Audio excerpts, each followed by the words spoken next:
मोइनुद्दीन चिश्ती रहमतुल्लाह अलैहि इस्लाम का पैगाम फैलाने की नीयत से अपने कुछ मुरीदों के साथ अजमेर शरीफ के एक स्थान पर तशरीफ लाए। जिस मुकाम पर हजरत ख्वाजा मोइनुद्दीन चिश्ती रहमतुल्लाह अलैहि ने क़याम किया, वहां के करीब ही एक बड़ा तालाब था जिसे स्थानीय हिंदू लोग अनासागर कहते थे।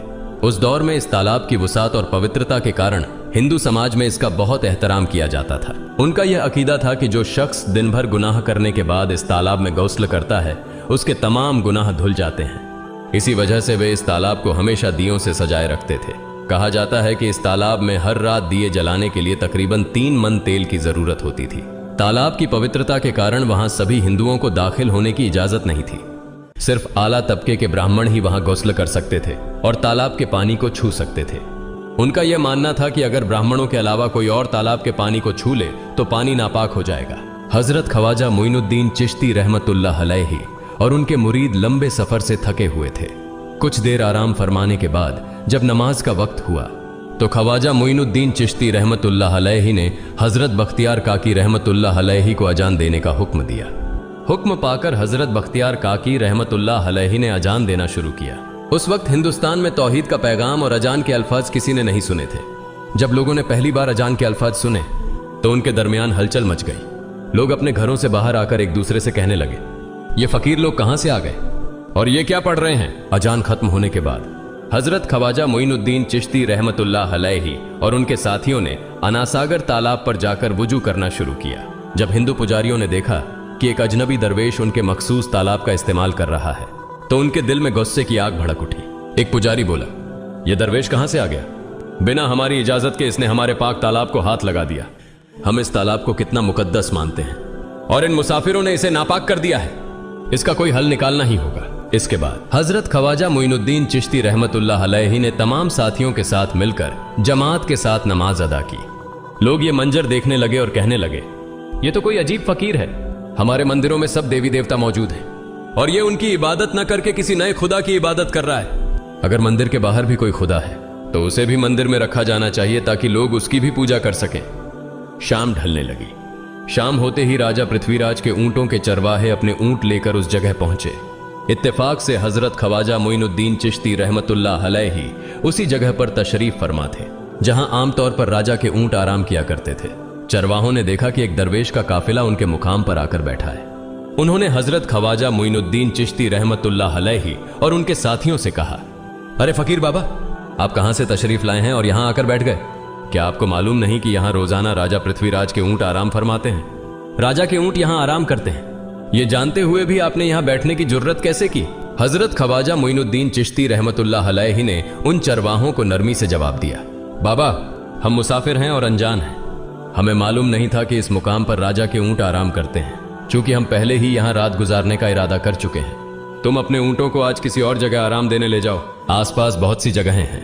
हजरत ख्वाजा मोइनुद्दीन चिश्ती रहमतुल्लाह अलैहि का जवाब सुनकर पृथ्वीराज के चरवाहे बोले, फकीर की हिम्मत तो देखो, कहता है कि राजा के ऊंटों को कहीं और ले जाएं और खुद यहां बैठे रहेंगे।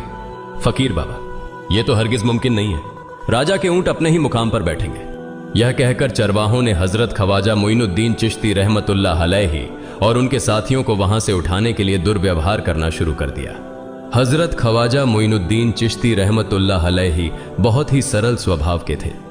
जब उन्होंने देखा कि चरवाहे दुर्व्यवहार कर रहे हैं तो उन्होंने बख्तियार काकी रहमतुल्लाह अलैहि से कहा, बख्तियार, हम यहां बैठकर क्या करेंगे? जब राजा के ऊंटों को यहीं बैठाना है तो रहने दो, ऊंट यहीं बैठे, हम यहां से जा रहे हैं। यह कहकर हजरत ख्वाजा मोइनुद्दीन चिश्ती रहमतुल्लाह अलैहि अपने साथियों के साथ वहां से चले गए। अगली सुबह जब ऊंटों को फिर से चरागाह में ले जाने का समय आया तो चरवाहे ऊंटों को उठाने की कोशिश करने लगे, लेकिन बार बार कोशिश के बावजूद वे ऊंटों को उठा नहीं सके, क्योंकि अल्लाह के वली हजरत ख्वाजा मोइनुद्दीन चिश्ती रहमतुल्लाह अलैहि ने कहा था कि ऊंट यहीं बैठेंगे। अल्लाह रब्बुल आलमीन ने उनकी यह दुआ कबूल कर ली थी और ऊंटों को आदेश दिया था कि जब तक मोइनुद्दीन चिश्ती खुद नहीं कहेंगे तब तक वे यहीं बैठे रहेंगे। इसके बाद चरवाहे ऊंटों के न उठने का कारण जानने लगे। उनमें से एक नेक चरवाहा था जिसने कहा, क्या तुम्हें याद है कि हमने कल यहां से एक दरवेश को उठाया था? जाते जाते उन्होंने कहा था कि हम जा रहे हैं, राजा के ऊंट यहीं बैठेंगे। मुझे लगता है कि उनके कहे शब्दों के कारण ही राजा के ऊंट उठ नहीं पा रहे हैं। शायद वह कोई बड़े वली हैं या अल्लाह का कोई अवतार है। इस बात को महामहिम राजा के समक्ष रखते हैं। इसके बाद चरवाहे पृथ्वीराज के पास पहुंचे और हाथ जोड़कर निवेदन किया, महाराज, हमने बहुत कोशिश की, लेकिन आपके ऊंटों को उनके स्थान से नहीं उठा सके और उन्हें चरागाह में घास चराने नहीं ले जा पा रहे हैं। राजा पृथ्वीराज ने आश्चर्य से पूछा, क्या ऊंटों को कोई बीमारी है जिस कारण वे उठ नहीं पा रहे? चरवाहों ने कहा, महाराज, ऊंट पूरी तरह स्वस्थ हैं, उन्हें कोई बीमारी नहीं है। पृथ्वीराज ने कहा, तो फिर वे अपनी जगह से क्यों नहीं उठ रहे? चरवाहों ने कहा, महाराज, कल उस स्थान पर एक दरवेश बैठे थे, हमने उनके और उनके साथियों के साथ काफी दुर्व्यवहार किया और उन्हें वहां से उठा दिया था। जाते जाते उन्होंने कहा था, राजा के ऊंट यहाँ बैठेंगे और उठेंगे नहीं। हमें लगता है कि दरवेश की बद्दुआ के कारण ही ऊंट अपनी जगह से नहीं उठ पा रहे हैं। तब पृथ्वीराज ने हुक्म दिया, अच्छा, जाओ और उस दरवेश को मेरे पास ले आओ। जब हजरत ख्वाजा मोइनुद्दीन चिश्ती रहमतुल्लाह अलैहि पृथ्वीराज के दरबार में पहुंचे तो पृथ्वीराज ने उनसे पूछा, ए दरवेश, आपने मेरे ऊंटों को क्यों पंगु बना दिया है? मेरे ऊंट भूखे मर रहे हैं, कृपया अपना जादू उनसे हटा लें। अगर जादू नहीं हटाया तो मेरे ऊंट भूखे मर जाएंगे। पृथ्वीराज की बात सुनकर हजरत ख्वाजा मोइनुद्दीन चिश्ती रहमतुल्लाह अलैहि मुस्कुराते हुए बोले, हे अल्लाह के बंदे, हम मुसलमान हैं और मुसलमान कभी जादू नहीं करते। तुम्हारे ऊंटों को मैंने नहीं बल्कि इस संसार के पालनहार महान अल्लाह रब्बुल आलमीन ने बैठाया है। उनकी आज्ञा से ऊंट बैठे हैं और उनकी आज्ञा से ही उठेंगे। लेकिन मैं उस सर्वशक्तिमान से प्रार्थना कर सकता हूं कि वह तुम्हारे ऊंटों को उठने की अनुमति दे। इसके बाद हजरत ख्वाजा मोइनुद्दीन चिश्ती रहमतुल्लाह अलैहि ने अल्लाह से दुआ की, हे अल्लाह, इन ऊंटों को उनकी जगह से उठने की तौफीक दें। हजरत ख्वाजा मोइनुद्दीन चिश्ती रहमतुल्लाह अलैहि की दुआ करते ही चरवाहों ने देखा कि ऊंट अपनी जगह से उठकर चरागाह की ओर बढ़ने लगे। यह दृश्य देखकर चरवाहे चकित रह गए और हजरत ख्वाजा मोइनुद्दीन चिश्ती रहमतुल्लाह अलैहि की करामत की खबर पूरे अजमेर में फैल गई। जैसे जैसे हिंदुओं के बीच हजरत ख्वाजा मोइनुद्दीन चिश्ती रहमतुल्लाह अलैहि की करामत की बातें फैलने लगीं और इस्लाम की महानता उनके सामने प्रकट होने लगी, मंदिर के पुजारी भयभीत हो गए। वे सोचने लगे, अगर यही चलता रहा तो सभी हिंदू मुसलमान बन जाएंगे। तब वे पृथ्वीराज के पास पहुंचे और निवेदन किया, महाराज, ये दरवेश हमारे राज्य में अशांति फैला रहे हैं। यदि आपने अभी इनका कोई उचित समाधान नहीं निकाला तो ये दरवेश सभी हिंदुओं को मुसलमान बना देंगे और तब हमारे देवताओं की पूजा करने वाला कोई नहीं बचेगा। आप इन्हें यहां से भगा दें, नहीं तो ये हमें यहां से बाहर निकाल देंगे। महाराज, हम आपको एक और भयावह बात बताना चाहते हैं। ये दरवेश कहते हैं कि जिन मूर्तियों की हम पूजा करते हैं वे पूजनीय नहीं है। उनका कहना है कि ये केवल निर्जीव पत्थर हैं जिनमें कोई शक्ति नहीं है। ये साधारण लोगों को इस तरह की बातें बताकर भ्रमित करना चाहते हैं। सबसे आपत्तिजनक बात यह है कि ये दरवेश हर दिन 5 बार हमारे पवित्र तालाब में हाथ लगाकर उसे अपवित्र कर रहे हैं।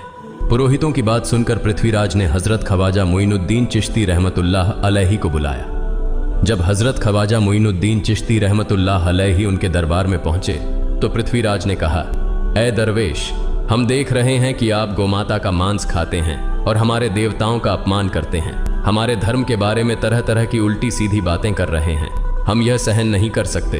हम यह भी देख रहे हैं कि आप हमारे पवित्र तालाब को अपने अपवित्र हाथों से खराब कर रहे हैं। आप तुरंत हमारे देश से चले जाएं।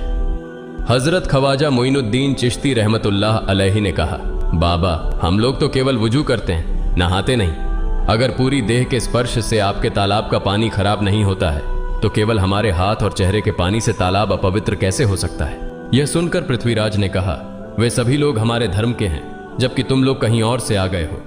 तुम हमारे धर्म के नहीं हो, इसलिए तुम्हारे हाथ लगाने से हमारा तालाब अपवित्र हो जाता है। तब हजरत ख्वाजा मोइनुद्दीन चिश्ती रहमतुल्लाह अलैहि ने कहा, अच्छा बाबा, हम अब आपके तालाब के पानी को हाथ नहीं लगाएंगे, लेकिन हमें पानी की जरूरत है तो हम चाहते हैं कि केवल एक बर्तन में पानी ले लें। पृथ्वीराज ने कहा, ठीक है, तुम पानी ले सकते हो, लेकिन तुम्हारा बर्तन तालाब में लगे, तुम्हारे हाथ नहीं। अगर तुम्हारे हाथ स्पर्श करें तो हम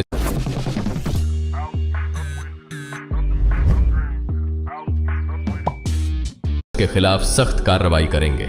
राजा के साथ सहमति के बाद हजरत ख्वाजा मोइनुद्दीन चिश्ती रहमतुल्लाह अलैहि ने अपने मुख्य खलीफा बख्तियार काकी रहमतुल्लाह अलैहि से कहा, बख्तियार, जाओ और राजा के तालाब से एक बर्तन में पानी ले आओ, लेकिन बहुत सावधानी से पानी लेना ताकि तुम्हारा हाथ तालाब के पानी को छू न सके।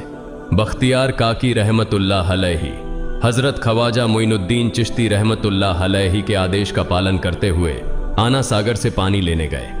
उन्होंने बर्तन को तालाब में डुबोया और उनका हाथ पानी को नहीं छू सका क्योंकि चमत्कारवश पूरा तालाब एक छोटे बर्तन में समा गया। आना सागर पूरी तरह से सूख गया और उसकी तली में केवल सूखी रेत दिखाई देने लगी।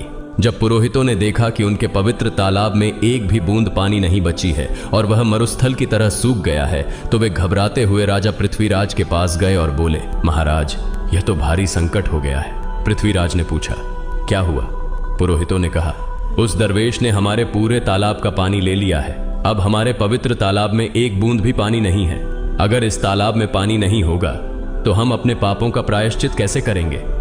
दूर दूर से हजारों हिंदू लोग इस तालाब में स्नान करने आते हैं ताकि वे अपने पाप धो सकें। अगर पानी नहीं रहेगा तो वे यहां आना बंद कर देंगे, जिससे हमारा बड़ा नुकसान होगा और अजमेर की मान मर्यादा मिट्टी में मिल जाएगी। पृथ्वीराज गहरे विचार में पड़ गए। वे हजरत ख्वाजा मोइनुद्दीन चिश्ती रहमतुल्लाह अलैहि के खिलाफ कोई कठोर कदम उठाने से झिझक रहे थे, क्योंकि उन्हें आशंका थी कि अगर उन्होंने दरवेश के खिलाफ सैनिक भेजे और दरवेश ने सैनिकों पर भी जादू कर दिया तो उनकी परेशानी और बढ़ जाएगी। इसलिए उन्होंने कहा, तुम लोग जाओ और उस दरवेश को मेरे पास बुलाकर लाओ। मैं देखता हूं कि वह क्या चाहता है। अगर उसकी मांग उचित होगी तो हम उसे मान लेंगे, और यदि उचित नहीं हुई तो हम माफी मांगकर अपना तालाब का पानी वापस ले लेंगे। जब हजरत ख्वाजा मोइनुद्दीन चिश्ती रहमतुल्लाह अलैहि पृथ्वीराज के दरबार में पहुंचे तो पृथ्वीराज ने कहा, ऐ बाबा, आपने हमारे तालाब का सारा पानी ले लिया है। हम अपने पापों का प्रायश्चित कैसे करेंगे? पूरे दिन के पाप हम इस तालाब में स्नान करके धोते हैं।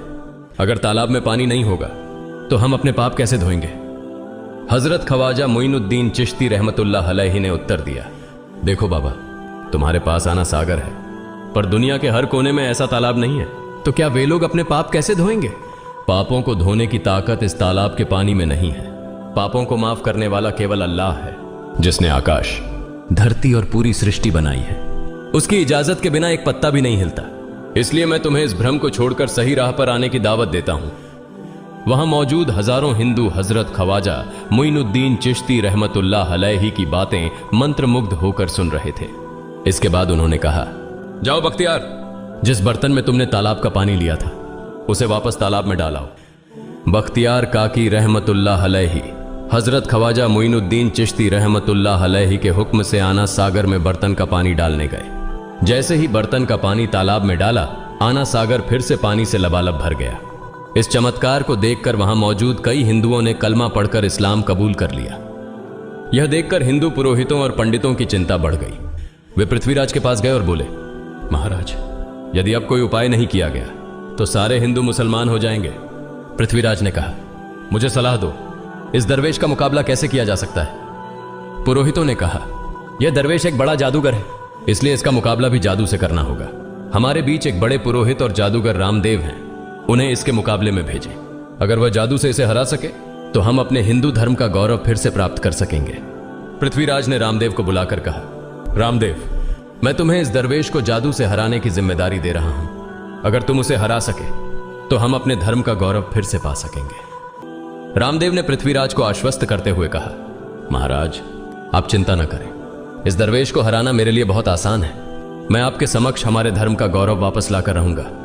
इसके बाद रामदेव अपने साथियों के साथ हजरत ख्वाजा मोइनुद्दीन चिश्ती रहमतुल्लाह अलैहि के सामने मुकाबले के लिए पहुंचा। उसने कहा, मोइनुद्दीन, अगर तुम में ताकत है तो मुझसे जादू का मुकाबला करो। मैंने तुम जैसे बहुत से जादूगरों को हराया है। तुम्हें हराना तो मेरे लिए साधारण बात है। हजरत ख्वाजा मोइनुद्दीन चिश्ती रहमतुल्लाह अलैहि ने उसकी बातों का कोई जवाब नहीं दिया। रामदेव ने देखा कि हजरत ख्वाजा मोइनुद्दीन चुप हैं, तो उसने गाली गलौज करना शुरू कर दिया। जब रामदेव अपनी हदें पार कर गया तो हजरत ख्वाजा मोइनुद्दीन ने उसकी आंखों में देखते हुए कहा, रामदेव, तू चिल्ला रहा है, लेकिन मैं तेरे माथे पर ईमान की रोशनी देख रहा हूं। हजरत ख्वाजा मोइनुद्दीन चिश्ती रहमतुल्लाह अलैहि की यह बात सुनते ही रामदेव कांपने लगा, और उसी क्षण अल्लाह रब्बुल आलमीन ने उसके दिल में ईमान की रोशनी डाल दी। रामदेव हजरत ख्वाजा मोइनुद्दीन चिश्ती के चरणों में गिर पड़ा और बोला, हे अल्लाह के वली, मैंने आपके साथ बहुत बेअदबी की है, मुझे माफ करें और मुझे कलमा पढ़ाकर इस्लाम की राह दिखाएं। हजरत ख्वाजा मोइनुद्दीन चिश्ती रहमतुल्लाह अलैहि ने रामदेव को कलमा पढ़ाया और उनका नाम रखा मोहम्मद सादिक। इतिहास बताता है कि बाद में रामदेव मोहम्मद सादिक के रूप में एक बड़े अल्लाह के वली बन गए। प्रिय पाठकों, सोचें, जो रामदेव हजरत ख्वाजा मोइनुद्दीन चिश्ती को पराजित करने आए थे, वही अब उनके हाथ में हाथ देकर इस्लाम की शांति की छांव में आ गए। यह अल्लाह रब्बुल आलमीन का चमत्कार और शक्ति है, जो जिसे चाहे हिदायत दे सकता है। आमीन।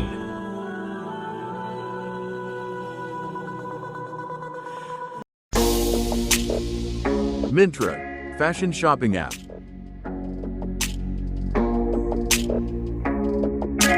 Try it now.